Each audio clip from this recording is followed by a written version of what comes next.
Hi, this is John from Chicago, and welcome to my channel. Today I'm bringing you the BetaFPV Meteor65. This model has been out for a little over a year, but they revised it back in March, about 8 months ago. And when they revised it, they put it in a nice case instead of a box. Some people like the cases. They also added a full charger that'll charge 2 batteries at once, and it also, you could plug in a battery and see what the voltage is on it.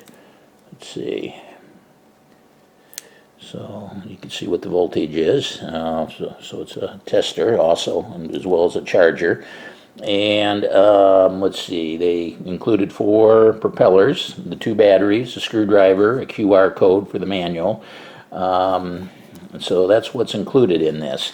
Some of the changes, when I just did a review of 12 tiny whoops and made some recommendations on which ones to get.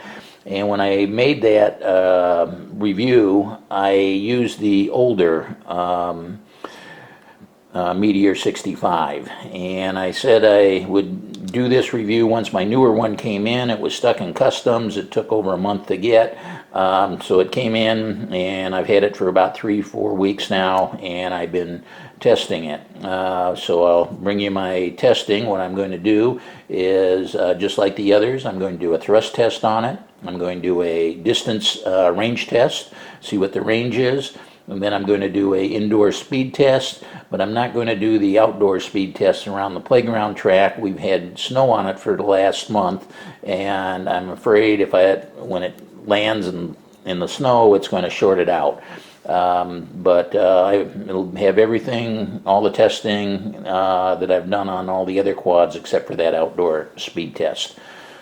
The dry weight is 22.1 grams, which is 1 gram lighter than the previous model, and the all-up weight, including the battery, is 30.1 grams. Here I'm doing a thrust test. I will bump the throttle 3 times. My average thrust on the scale is 65 grams, plus the 30-gram all-up weight for a total thrust of 94 grams, which gives a power-to-weight ratio of 3.2. The 95 grams of thrust is among the higher ones for this size tiny whoop. For the range test, I bent the antenna up 45 degrees by putting some tape underneath it. This gives it a lot better range. It increased the range by 35 meters on another model that I tried this with. Right now I'm outside braving the snow and wind and cold. I'm doing the course in reverse so I could land in the street.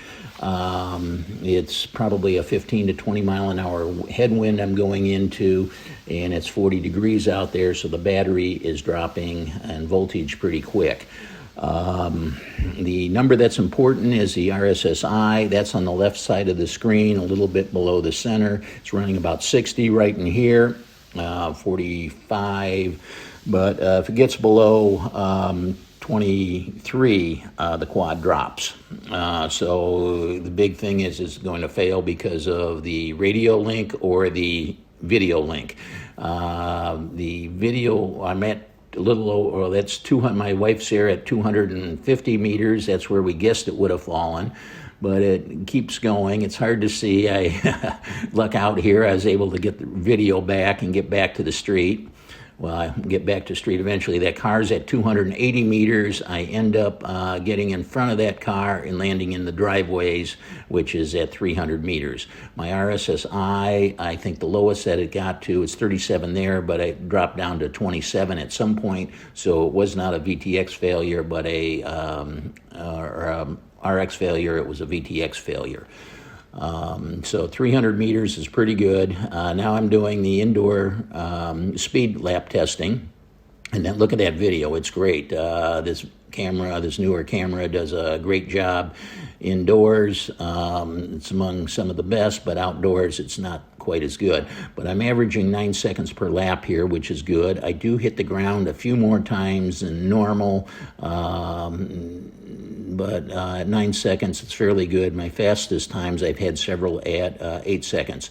Now, here's a spreadsheet. I'm an engineer and love numbers, so first thing that I've changed on here from the previous model is the cost. The list price went up over the last year, $10 because to $120 because they include a charger, which is a really nice charger. It's really a must-have thing for this model. And then it also has a case.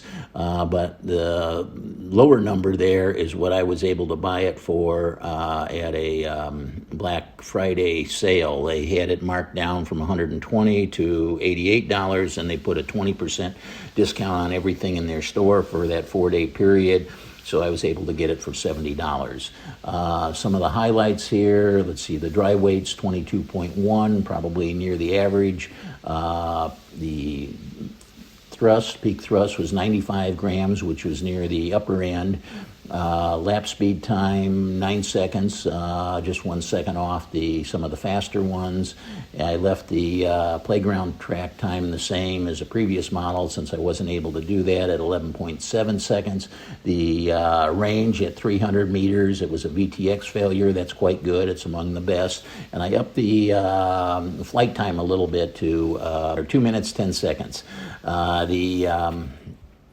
This model here is a newer model. Some of the changes were it has an all-in-one board, which saved about 1 gram.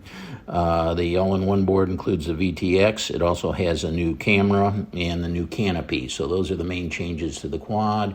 Overall, it ranks, I think, pretty much in the middle of everything. I gave it a 4 overall on the average ranking or rating out of 5, and I would recommend this quad for anyone. FPV's a good name brand, or BetaFPV's a good brand. The motors are ball bearings instead of the bushings, so it's a quality quad. It's just not the fastest and lightest anymore. So if you have any comments or questions, please leave those below. And this is John from Chicago, and thanks for watching.